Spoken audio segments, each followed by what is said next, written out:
Muito bem, eu queria convidar vocês para a gente conversar rapidamente a respeito do que nós nos acostumamos a chamar de Sermão do Monte. Se você puder abrir junto comigo lá em Mateus, no capítulo 5, talvez não te seja muito familiar, talvez não te seja muito comum. O Evangelho de Mateus é dividido em 5 sermões, 5 discursos, e esse daqui é um dos principais, se não o principal deles. Eu vou ter aqui a ousadia, estou aprendendo, vou ter a ousadia de conversar com vocês sobre o Sermão do Monte. Mas aí vamos só entender aonde que ele está aí localizado, até para que você depois em casa possa ficar muito confortável em rever isso. Se você der uma olhada junto comigo aí no versículo 1 do capítulo 5, você vai ler assim, ó. Vendo as multidões, Jesus subiu ao monte e se assentou. Seus discípulos aproximaram-se dele e ele começou a ensiná-los. Aí, se você for comigo lá para o capítulo 7, finalzinho do capítulo 7, você vai ver no versículo 28 assim, ó. Quando Jesus acabou de dizer estas coisas, que coisas? O que está entre o capítulo 5 e o capítulo 7. Quando Jesus acabou de dizer estas coisas, as multidões estavam maravilhadas com o seu ensino, porque ele as ensinava como quem tem autoridade e não como os mestres da lei. Então, lá no capítulo 5, Jesus olha para as multidões e se dirige a um grupo específico, aos discípulos. Como ele sobe a um monte, esse sermão ficou batizado para facilitar o nosso dia a dia de Sermão do Monte. Só por isso, não por outra razão. Eu queria conversar com vocês a respeito desses capítulos que estão aí, a partir de uma ótica, a partir de um ponto específico. Me chama muita atenção como é que a gente poderia olhar para isso daqui de diversas formas. Por exemplo, nós gostamos muito do Martin Lloyd-Jones, né, uma referência muito importante num determinado momento no Reino Unido. Escreveu um livro fantástico sobre o Sermão do Monte, que é, na verdade, basicamente, são 15 anos, olha que coisa, 15 anos de reuniões como essas, numa capela em Londres, onde as pessoas foram depois escrevendo aquilo que ele pregou. 15 anos de pregação. Então, ele mesmo não escreveu, registraram lá os sermões E aí a gente tem uma pessoa se dedicando versículo a versículo, pedacinho por pedacinho. Aliás, deixa eu dar uma notícia, posso fazer uma parte aí? Claro. Porque essa questão do Martin Lloyd-Jones, que é um ensinador assim, maravilhoso, se você tem alguma condição de inglês, você pode ouvir os áudios dessas mensagens na internet, porque elas estão gravadas em áudio lá no tempo que isso ficou gravado e agora está disponibilizado lá. Você pode ouvir o Martin Lloyd-Jones pregando essas mensagens maravilhosas lá. Você sabe que o que me surpreendeu, eu ouvi umas dessas aí. Meu inglês não é lá essas coisas não, mas eu dei a cara a tapa lá e fiquei surpreso com o quanto ele era um pregador. Porque a gente lê os livros e imagina um tom de voz, né? Mas na mensagem é outra realidade. Um pregador, né? Bem do estilo mesmo. Mas, ao mesmo tempo, também me chama a atenção, eu vi essa frase há muitos anos, eu gostei demais, do Gandhi, Mahatma Gandhi. Ele diz assim, olha que coisa interessante, me marcou demais essa frase. Ele diz assim, se toda a literatura espiritual do mundo, toda a literatura, todo o escrito profundamente espiritual da humanidade desaparecesse, mas ficasse o Sermão do Monte, nada teria se perdido. Olha que coisa. Olha só que frase interessante. É para chamar a nossa atenção para a profundidade do que está aqui. Por isso que eu vou tocar em um ponto específico, mas o meu convite é que depois você faça a leitura com muito cuidado, com muita atenção. Falando a respeito do Martin Lloyd-Jones, falando do britânico, eu trouxe um livro aqui que algumas vezes eu cito aqui para vocês, e eu fiz questão de trazer. É um livro que eu conheço há muito tempo e gosto muito, queria incentivar vocês. Um livro que foi traduzido para nós como Cartas do Diabo a Seu Aprendiz. Também tem uma outra versão mais antiga, chamada Cartas do Inferno. Aí depende, esse livro tem quase 100 anos. Olha que coisa interessante. A primeira edição dele tem quase 100 anos. E interessante, ele também não era um livro. Ele, durante um período bem difícil entre a Primeira e a Segunda Guerra Mundial na Europa, o C.S. Lewis, o autor do livro, ia para a BBC de Londres e falava algumas coisas também foram transformadas em livro, e algumas, como esse caso aqui, ele escreveu para um jornal, The Guardian, que existe até hoje. E aí essas cartas depois foram reunidas nesse livro. Muito bem, mas deixa eu explicar com mais calma, né? Quem que é esse cara? Tá, vou colocar aqui até para incentivar. C.S. Lewis, ou Clive Staples Lewis, foi professor na Universidade de Oxford, professor de literatura, foi depois professor na Universidade de Cambridge, onde ele se aposentou, escritor de mais de 30 livros, talvez o mais conhecido sejam as Crônicas de Nárnia, talvez os mais conhecidos. Mas esse livro aqui, que fala o seguinte, imagina a cena, o C.S. Lewis é de uma criatividade impressionante. Ele presume um demônio mais velho, um diabo mais velho, ensinando a um diabo mais novo. Por isso que é Cartas de um Diabo ao Seu Aprendiz. E ele vai escrevendo cartas a respeito desse ensino. E é interessante porque o livro é invertido. E é sobre isso que eu queria conversar com vocês hoje. O livro é como uma imagem no espelho. Então, imagina você com uma camisa no espelho, e essa camisa tem uma frase, nós vamos perceber que essa frase está invertida diante do espelho. Ele faz exatamente isso. Então, a gente tem que tomar cuidado na leitura, porque quando ele diz assim, quando o diabo está ensinando, ele diz assim, ao nosso pai lá de baixo, né? Quando ele fala do pai lá de baixo, ele está falando do próprio Satanás, quando ele fala do nosso inimigo, ele está falando do nosso pai. Então, tem que tomar cuidado. E aí, a história que está por trás dessas cartas é o seguinte, o diabo mais novo tem um paciente, tem uma pessoa que ele está conduzindo. Essa pessoa acabou de conhecer a mensagem do Evangelho, e essa pessoa, então, entra profundamente dentro de realidades espirituais, através do Evangelho, através das Escrituras, e aí esse diabo mais novo vai acompanhando esse rapaz, tentando tirá-lo do propósito em que ele estava. E aí tem uma carta aqui, só uma curiosidade, esse livro aqui foi dedicado ao Tolkien, que é o autor do Senhor dos Anéis, que era um amigo mais velho de C.S. Lewis, que foi quem sugeriu para ele que ele escrevesse. Tem um determinado momento em que o diabo mais velho diz assim para o mais novo, então quer dizer que você nutre grandes esperanças que a fase espiritual do seu paciente esteja definhando. Então o diabo mais velho falando para o mais novo, olha, estou vendo que você me escreveu uma carta, você está todo animadinho aí, que você está achando que a fase espiritual do seu paciente aí está definhando. Olha, queria te falar o seguinte, os seres humanos são anfíbios, em parte animais, em parte espírito. Aliás, a insistência do inimigo, o inimigo é Deus, a insistência do inimigo em produzir tal híbrido, esse ser humano aí, que é ao mesmo tempo espírito, mas é ao mesmo tempo alguém que tem carne e vive dentro desse universo, exatamente a insistência do nosso inimigo em produzir esse tipo de gente, fez com que o nosso pai, lá de baixo, retirasse o seu apoio a ele. Mas o fato é o seguinte, diabinho, aprende aí, ó. Como espíritos, eles pertencem à eternidade. Mas, olha que coisa, como espíritos, eles pertencem à eternidade, mas como animais, estão fadados à temporalidade. Isso significa que, enquanto o seu espírito pode ser direcionado para um objeto eterno, os seus corpos, suas paixões, suas imaginações estão em constante mudança, pois estar inserido nesse universo da temporalidade é viver mudanças. Meu ponto aqui, é só um incentivo para depois vocês olharem, cada carta é de uma riqueza muito grande, é esse ponto que durante um tempo eu li, até comentei com a Luciana, que é professora de biologia, a respeito dessa expressão anfíbio. E eu quis entender essa expressão. Anfíbio, bio é vida, anfi é dupla, de onde vem anfiteatro, ou seja, um teatro que tem duas possibilidades, de onde vem ambíguo, de onde vem ambos. Esse ambi aí é duplo.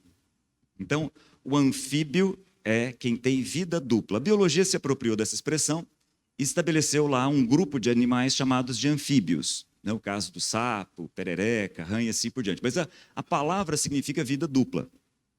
Então, o que o diabão está ensinando o diabinho aqui é o seguinte, olha, Não fica com a esperança de que a vida espiritual do seu paciente está definhando, não. É que ele tem oscilações, porque ele vive entre dois universos. É esse meu ponto aqui, é sobre isso que eu queria conversar com vocês. E é a partir desse ponto que eu queria reler o Sermão do Monte com vocês. Então, se você está com ele aberto aí, por favor, dá uma olhadinha, não perca de vista isso, deixa ele aberto aí. No início do Sermão do Monte, Jesus diz assim: bem-aventurados os pobres de espírito, pois deles é o reino dos céus. Então, há um reino dos céus. Mateus 5, versículo 3. Aí eu vou pular lá para o versículo 10. Bem-aventurados os perseguidos por causa da justiça, pois deles é o reino dos céus.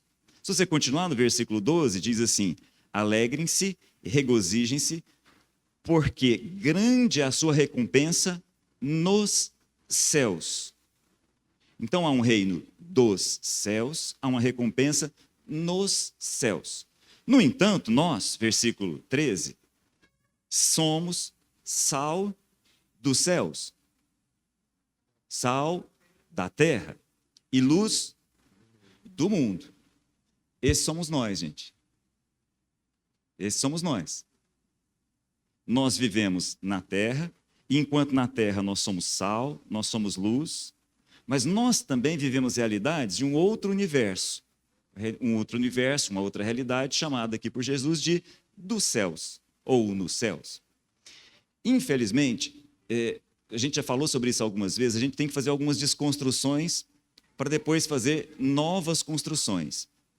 Nós precisamos aprender que quando o primeiro século, inclusive Jesus, fala a respeito de céu e terra, ele não tem a mesma visão que nós temos de céu e terra. Porque a partir de um determinado momento da nossa história recente no Ocidente, a gente começou a imaginar o céu de uma maneira muito estranha, a partir de quadros que a gente foi construindo mentalmente. Céu aqui é um universo invisível. Terra é o universo visível. Talvez fosse melhor a gente pensar dessa forma, talvez fosse mais simples a gente pensar assim. E aí, se você continuar comigo a leitura, a gente vai perceber algo muito interessante. Quando Jesus fala a respeito do juramento, deixa eu ver se está aqui, é isso, aqui no capítulo 5 ainda, versículo 34. Não jurem de forma alguma, nem pelos céus, porque é o trono de Deus, perceberam? Nem pela terra, porque é o estrado dos seus pés. Então Jesus está nos ensinando algo que vai ser desenvolvido em toda a Bíblia, principalmente no Novo Testamento. É o seguinte: aonde é que o trono de Deus está? Nos céus. No universo invisível há um trono. Nesse trono está o próprio Deus. Essa é a visão de João em Apocalipse, e às vezes nós nos perdemos em Apocalipse buscando compreender o que o livro nunca se preocupou em nos explicar. E nós nos perdemos em não perceber aquilo que o livro está deixando muito claro. Quando João é chamado por Jesus, sobe, ele vê alguém num trono. Esse alguém não tem forma, ele simplesmente brilha. Alguém num trono. Parece algo semelhante a uma joia, ou algumas joias preciosas, mas há alguém num trono. Quando João penetra o universo do céu, quando João penetra o universo do invisível, ele percebe, há um trono. Nesse trono está o nosso Deus e Pai. Ao lado dele, depois da ressurreição, há um cordeiro em pé, como quem foi morto. Está ali. Agora minha pergunta, não perca isso de vista. Aonde é isso, gente? E nós estamos aonde? Essa é uma pergunta importante. Nos dois. Porque nós somos anfíbios, usando a expressão do C.S. Lewis aqui. Nós penetramos os céus, nós penetramos a terra. Nós somos espírito, mas nós somos essa parte visual que está aqui. Esses somos nós, todos nós. Por isso que eu brinquei, para não esquecer o nome dele, porque ele vai ter que se lembrar desse nome em algum momento, que não é esse nome, Rafael. Rafael é maravilhoso, Deus que cura, Jeová Rafá, maravilhoso, fantástico. Esse é o nome dele, mas há um outro nome. Assim como todos nós, temos um outro nome, que está num universo invisível. Esses somos nós. Exatamente esses somos nós. E aí eu queria chamar a atenção de vocês para um ponto aqui no Sermão do Monte, mas eu queria estabelecer dois fundamentos. O escritor de Hebreus nos ensina o seguinte: pela fé, nós entendemos que o universo foi formado pela palavra de Deus. De forma que o que se vê foi feito do que não se vê. Entenderam? É simples, mas não é óbvio. O que se vê foi feito daquilo que não se vê. Ou seja, o universo visível foi produzido pelo universo invisível. Então, o que nós temos na Terra veio de onde? Do céu. Olha que coisa. O que nós vemos na Terra, o que nós vemos no universo visível, o que as nossas mãos podem tocar, vieram do universo que nós estamos tendo que descobrir que nós fazemos parte. E é de onde nós também viemos. Um segundo fundamento importante a respeito disso, antes de eu terminar aqui no Sermão do Monte, diz assim, quando Paulo está falando aos Coríntios, ele diz, olha, o que a gente está vivendo aqui, vocês estão acompanhando as nossas tribulações, meus irmãos aí da igreja de Corinto, vocês estão acompanhando o que eu estou vivendo aqui, mas eu queria dizer para vocês que é o seguinte, isso aqui são leves e momentâneas tribulações. O nosso exterior está se desgastando, está se desvanecendo, está se perdendo. Mas interiormente, nós estamos sendo renovados. Sabe por quê? E aí Paulo termina dizendo, porque nós não fixamos os nossos olhos naquilo que se vê. Nós fixamos os nossos olhos naquilo que não se vê. E por uma razão muito simples. O que se vê é transitório. E o que não se vê é eterno.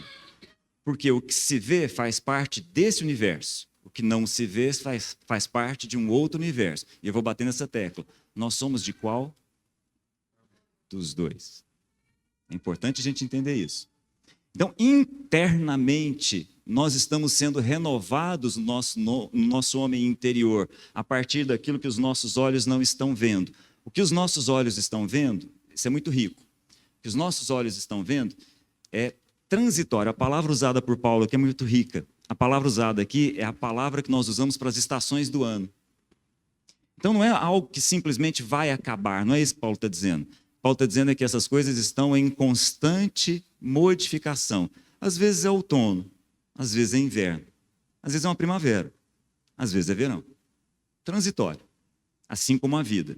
Mas nós não fixamos os nossos olhos nesse lugar, embora estejamos nesse lugar. Nós fixamos os nossos olhos no universo que não tem temporalidade. Nós fixamos os nossos olhos nesse lugar. E aí agora eu termino com vocês, voltando para o Sermão do Monte. E aí eu queria que você olhasse com muito cuidado para mim aí. A gente podia falar mais a respeito disso, por exemplo, quando Jesus ora, Jesus fala a respeito do nosso Pai que está nos céus. Jesus pede para que a vontade de Deus seja feita na terra como ela é feita no céu. A gente podia falar a respeito disso em todo o Sermão do Monte, do início ao fim. Mas eu queria parar aqui, ó. Um ensino muito importante. Versículo 19 do capítulo 6. Olha aí com cuidado. Não acumulem para vocês tesouros no universo visível. Não acumulem para vocês tesouros na terra. Esse lugar, o universo visível, a traça, a ferrugem, os ladrões têm acesso. Acumulem para vocês tesouros nos céus. Por quê? Porque nesse lugar nem traça, nem ferrugem, nem ladrão tem acesso. Então, olha só, são duas fases importantes para Jesus terminar aqui. Aprendam a acumular tesouros no outro universo. Que outro? O invisível, que é eterno. Aprendam a acumular tesouros nesse lugar, e não nesse tesouro, aonde o tempo tem acesso, aonde o ladrão tem acesso, aonde a corrosão tem acesso. Não acumulem tesouro nesse lugar, não. Acumulem num outro lugar, aonde a temporalidade não tem acesso. Sabe por quê? Por uma razão muito simples. Porque aonde tiver o seu tesouro, aí é que está a sua espiritualidade. O seu tesouro está exatamente junto do seu coração. É o que Jesus termina dizendo: pois onde estiver o seu tesouro, aí estará também o seu coração.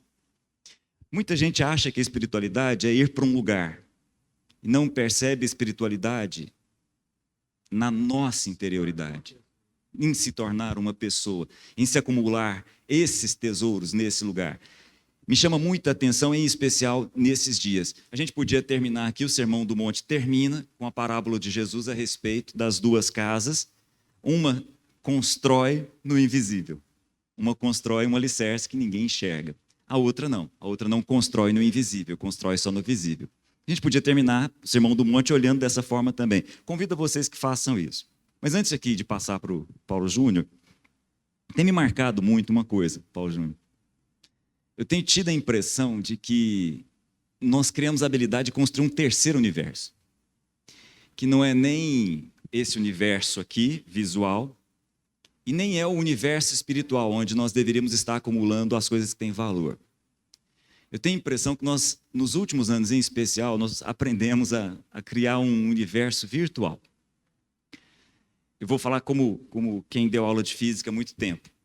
Se você parar diante de um espelho, você parado diante de um espelho, você vai enxergar a você lá. Mas é você? Aquela pessoa que você vê diante do espelho, é você ou é uma imagem sua? Eu vou te ajudar. Volta ao exemplo da camisa. Volta para o exemplo da camisa.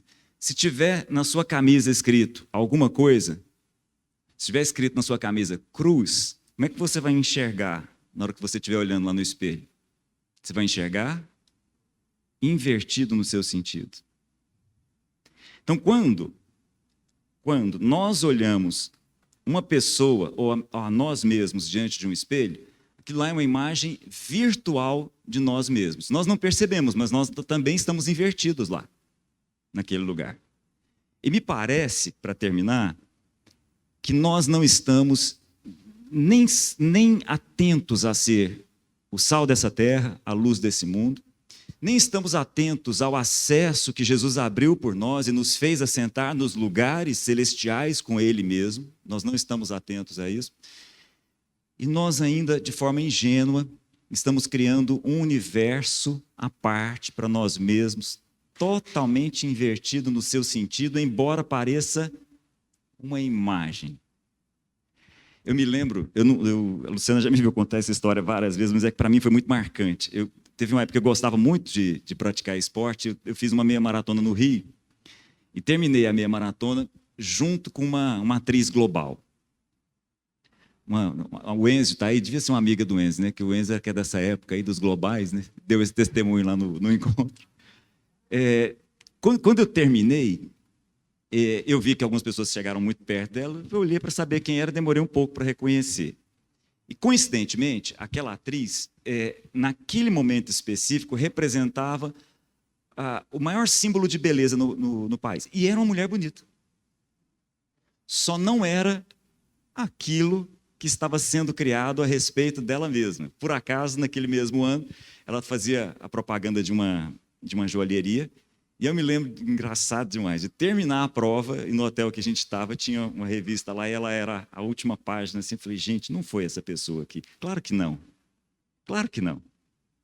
Só que nós, ingenuamente, estamos olhando assim algumas pessoas, e pior, nós também estamos olhando assim para nós mesmos, num terceiro universo, que não é nem invisível, não é nem o céu, e nem a terra. É um universo que simplesmente é virtual, de gente invertida. Então, eu queria te convidar depois, olha com mais calma isso daí, olha com mais cuidado esse texto. E aí, quando eu olho para essas coisas, sempre me chama a atenção aquela coisa de Adão e Eva, que do dia para a noite tiveram seus olhos abertos. E a gente acha que eles passaram a enxergar, né? Eles passaram a enxergar o que não era. Isso é muito interessante. Eles passaram a enxergar a nudez deles. e passaram a ficar cego a respeito de outras coisas. Eu acho isso muito, muito significativo. Mas eu deixo esse convite a vocês. Concorda? Nós estamos pensando num terceiro universo estranho, né? Aquilo que a gente está conversando aqui hoje, né, é algo assim. Essa semana foi bastante desafiadora lá para mim, porque foi publicado um recorte de uma mensagem lá. Ninguém vai para o céu, né? E aquilo foi uma palavra de provocação, exatamente nesse sentido, né? E exatamente do que nós estamos falando aqui. Né? Porque nós temos essa ideia de um homem galgando o direito de ir para o céu, e não do espiritual se revelando em forma humana. E a gente não entende o tanto que isso é forte na nossa cabeça. E o tanto que isso chega a ser agressivo. Porque a hora que você fala que ninguém vai, como que não vai? Entendeu? Está vendo? Porque nós temos um projeto humano de divindade, de ir, né? E não um entendimento espiritual de materializar o celestial, que é o que tudo que nós estamos conversando aqui. Então, eu acho extremamente relevante, porque aí eu vi por algumas reações, e aí eu fui identificado como herético, como algumas coisas, e assim. Mas está normal, né? Porque a palavra de Deus diz: maldito o homem de quem todos falam bem. Então a gente tem que ter um quociente de desacordo, porque senão você está ensinando alguma coisa errada, né? E toda doutrina só é genuína se ela tiver a possibilidade de ser a maior das heresias. Então, qualquer doutrina que você desenvolve que ela está autogarantida, é porque ela tem um gatilho de proteção, então ela não é livre, né? Mas, enfim, isso que a gente está falando aqui, que é o Sermão do Monte, o Sermão do Monte dado por Jesus, ele está começando o ministério dele. E quando ele diz, vendo as multidões, ele se compadeceu, ele chama os discípulos para um lugar mais alto, né? Então ele quer que você tenha visão a partir da perspectiva mais alta e não a partir da expectativa mais baixa. Então Jesus, ele vê aquilo que a gente está vivendo, mas ele não vai ensinar a partir da expectativa de baixo para cima. Ele vai ensinar a partir da perspectiva de quem está vendo de cima. E aí ele vai para o monte, ele junta, ele distingue, fala, isso aqui agora é para quem quer aprender. Então, aquelas multidões estavam atrás de Jesus, atrás de quê? Né? Havia multidões lá, as multidões nunca tiveram dificuldade de seguir Jesus. Então, as multidões estão pegando carona, presta atenção, amados. As multidões estão pegando carona naquilo que Jesus está ensinando para os discípulos. Amém? Ele reuniu os discípulos, passou a ensiná-los, e as multidões, ouvindo o que ele estava ensinando para quem? Para os discípulos, se maravilharam. Então, todos escutaram, mas aquilo era para que os discípulos ouvissem e fossem transformados em entendimento. E aí, quando ele vai fazer esse sermão, Cláudio, é muito próprio assim, a reflexão que está sendo feita aqui, porque esse sermão ele é sintético. Jesus está construindo um conhecimento a partir de uma síntese. É como alguém que está plantando uma semente, essa semente vai eclodindo, vai abrindo, até você percebê-la no seu sentido pleno, depois com os seus frutos. Então, o Sermão do Monte, se eu tivesse que fazer uma redução dele, se eu fosse fazer uma redução do Sermão do Monte, lá de onde ele terminou, viesse trazendo para trás, eu poderia sintetizá-lo numa declaração. Bem-aventurados os pobres de espírito, porque deles é o reino dos céus. Ponto. Isso é conclusivo. Bem-aventurados aqueles que não confiam na sua própria capacidade de elaborar a espiritualidade, mas são submissos à revelação de Deus. Bendita miséria. Então não é bendita riqueza. Bendita miséria, que é o que Paulo diz, miserável homem que sou. Então a vida espiritual não se constrói a partir dos anseios humanos da expectativa divina. A vida humana se constrói a partir daquilo que de Deus se revela ao homem. Esse é o mais absoluto e invisível. Esse é o lugar onde eu preciso encontrar com Deus entender que nós somos anfíbios de origem espiritual. Então, o que é esse anfíbio? Está lá em Gênesis 1. Vamos fazer o quê? O homem. Como é que esse homem vai ser? Ele vai ser a imagem o terreno, conforme a nossa semelhança. Então, se a segunda nossa semelhança, eu tenho uma origem espiritual, porque foi essa origem espiritual que deu expressão humana. Então, nós somos anfíbios. Mas o homem criou uma terceira via.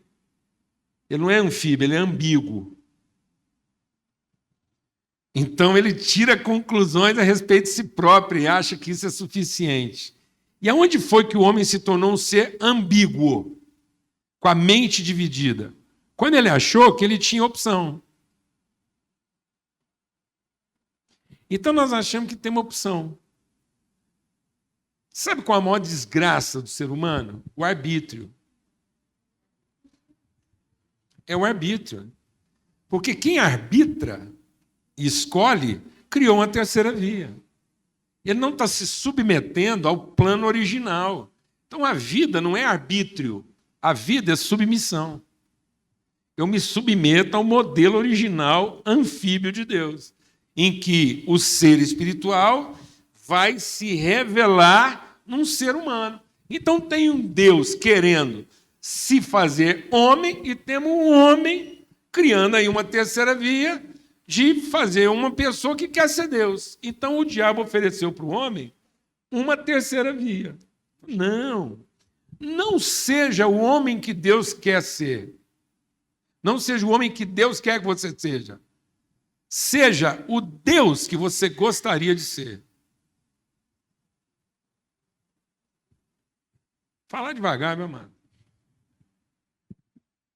Não seja o homem que Deus quer que você seja e se submeta a esse projeto. Seja o Deus que você gostaria de ser. E aí nós criamos o quê? Nossas idolatrias carregadas de quê? De ambiguidade, de universos que não se harmonizam. E aí nós separamos a espiritualidade da humanidade. O divino é uma coisa, o humano é outra. Então nós temos um humano devoto buscando o poder do divino. Que loucura, que insanidade. Nós não somos o humano buscando o patrocínio do poder divino. Nós somos a vontade eterna de Deus sendo traduzida na forma mais humana e sublime de ser. Não tem forma mais sublime de revelar a Deus do que ser o homem que Ele nos fez para ser. Olha aí. Jesus, então, se esvazia de todo poder, assume uma condição de absoluta miséria de poder, para ser achado em figura o quê? Divina? Não. Para ser achado em figura humana. E ser humilhado, para revelar a autoridade das virtudes de Deus na nossa vida. E aí, rapaz, você vai falar dessas coisas, o povo fica ensandecido, fica nervoso. Porque eles falam, não, isso é um sacrilégio contra Deus, nós estamos pecando. Como é que é aí? Não, amados. Nós é que estamos emburrecidos, nós estamos tão apegados às nossas idolatrias que a gente acha que isso vai ofender Deus.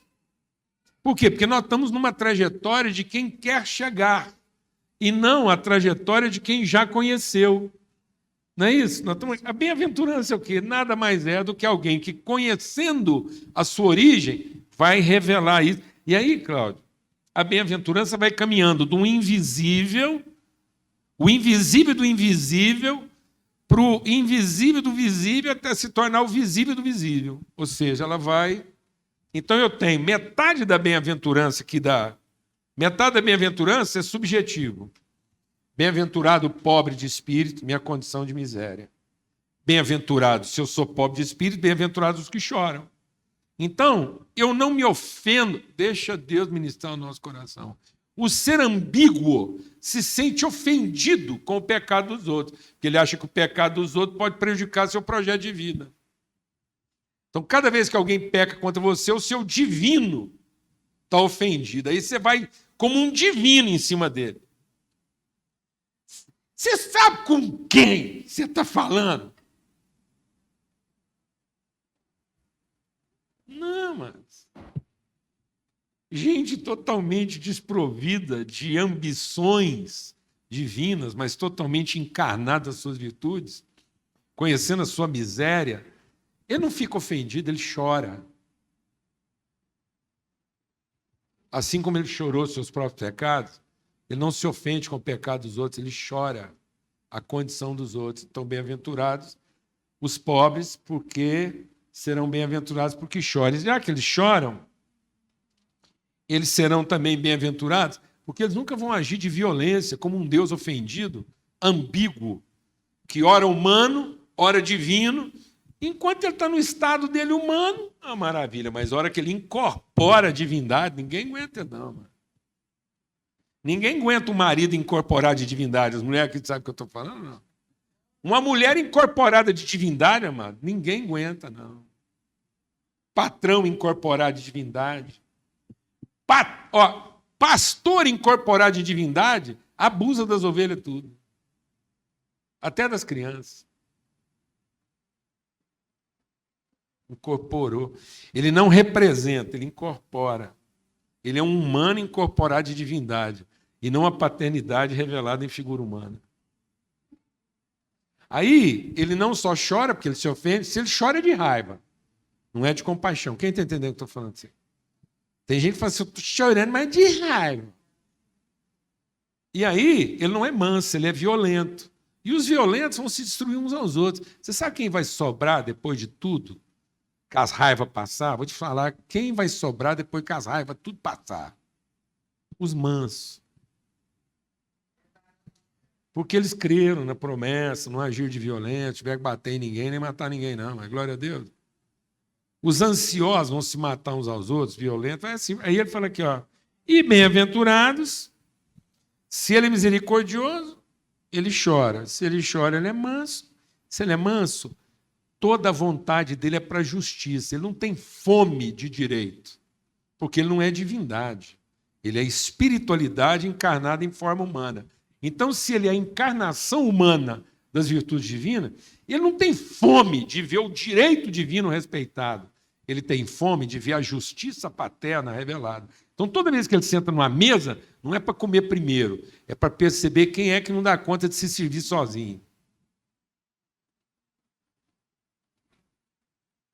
Eu vou falar mais devagar, que às vezes foi rápido, né? O divino senta na mesa para comer primeiro. Aquele que incorpora a virtude paterna, ele fica sempre prestando atenção para ver quem não dá conta de se servir sozinho. Aleluia, irmão. Porque a fome dele não é de juízo, de mérito, como um divino incorporado. Porque é isso. O que era uma possessão? A possessão é uma entidade espiritual possuindo um corpo. Isso não é. Tem gente que acha que eu estou possuído pelo. Tem gente que invoca o Espírito Santo como uma possessão. Cuidado, hein? Porque às vezes você está pedindo o Espírito Santo como uma possessão. E não como uma geração, como alguém que forma quem eu sou.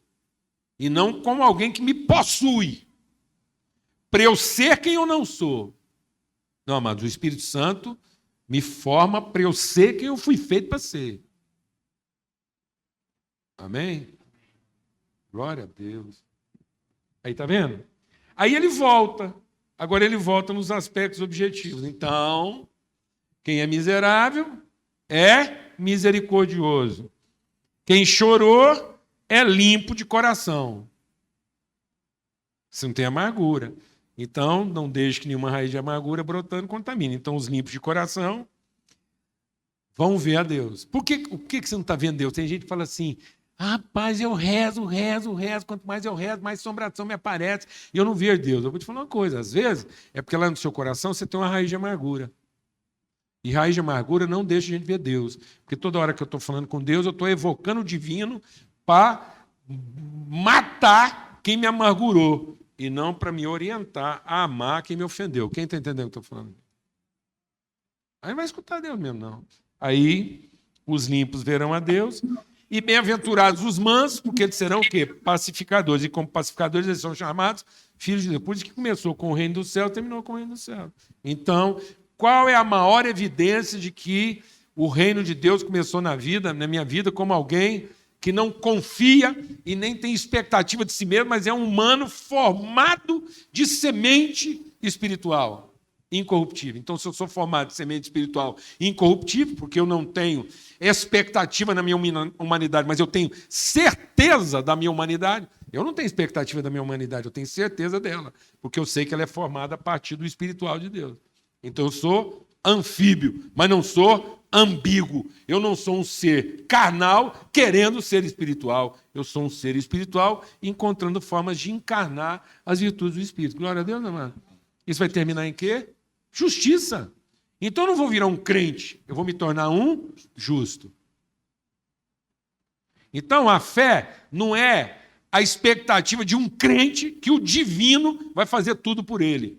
A fé é a certeza de um justo de que ele vai ser instrumento de Deus para revelar suas virtudes. Vou falar devagar. A fé não é a expectativa de um crente de que o divino vai incorporar você e vai te dar tudo que você quer. Não, amado. A fé é a certeza de um justo, de que ele, como filho de Deus, vai revelar as virtudes de Deus. E sabe por que nós vamos ser perseguidos? Não porque a gente é religioso. A gente vai ser perseguido porque a gente é justo. As pessoas não querem ser ensinadas a ser justas. Elas querem ser ensinadas a ser religiosas do Deus que vai dar para elas o que elas querem. O Deus que, enfim, vai levar elas para onde? No céu. Mas não vai sacrificá-las aqui na terra. Então, nós não estamos querendo os sacrifícios dos filhos de Deus na terra. Nós estamos querendo o prêmio dos servos de Deus no céu. Por isso, ele está dizendo, ele conclui, então o nosso tesouro está onde? Nos céus. Então, se você tem tesouro nos céus, em que lugar você vai materializar esse tesouro?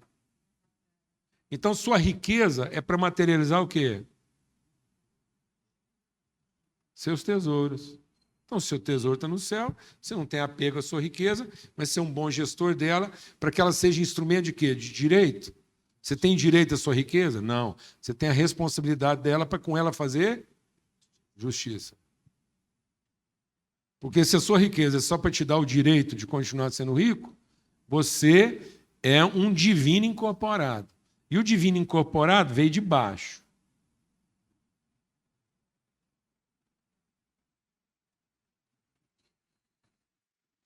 Porque o que vem do alto revela a você as riquezas que você tem aonde? Nos céus. Então você não tem expectativa de céu, você tem certeza de céu. E se os seus tesouros estão lá, então você vai ser um verdadeiro filho de Deus na terra.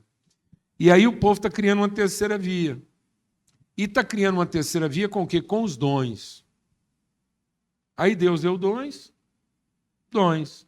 Dons de quê? De construir, fazer, realizar. Aí você não quer fazer isso como expressão da sua virtude invisível, mas você quer fazer isso como expressão do seu apetite visível, da sua carência. Então você pega todo o dom que Deus te deu e faz a casa. Faz a casa, tem muita gente fazendo casa. E termina a casa. E termina a casa mais rápido. Sabe por que termina mais rápido? Porque você não teve que gastar tempo desenvolvendo as virtudes. Você gastou todo o seu tempo usando os dons. Então, deixa Deus ministrar no nosso coração. Nós somos anfíbios porque nós temos dons humanos para a expressão das virtudes eternas. Então, se eu tirar as virtudes eternas, meus dons ficam livres para trabalhar mais rápido a meu próprio favor. Eu criei uma terceira via. Porque agora eu estou achando que o meu dom é para realizar de acordo com a minha carência e fazer a casa rápida que eu preciso para entrar dentro dela. Sabe o que vai acontecer? Desastre previsto. Porque ela não vai aguentar as pressões daquilo que só podia ser suportado na sustentação da virtude. Então, se você usou seus dons para fazer e realizar seus sonhos, mas eles não estão sustentados em virtude, isso é um desastre previsto. Não é quando. Não é se, é quando. Não é se vai cair, é quando vai cair. Porque nós criamos essa ambiguidade de que eu posso usar os meus dons humanos para fazer aquilo que o meu espírito humano deseja.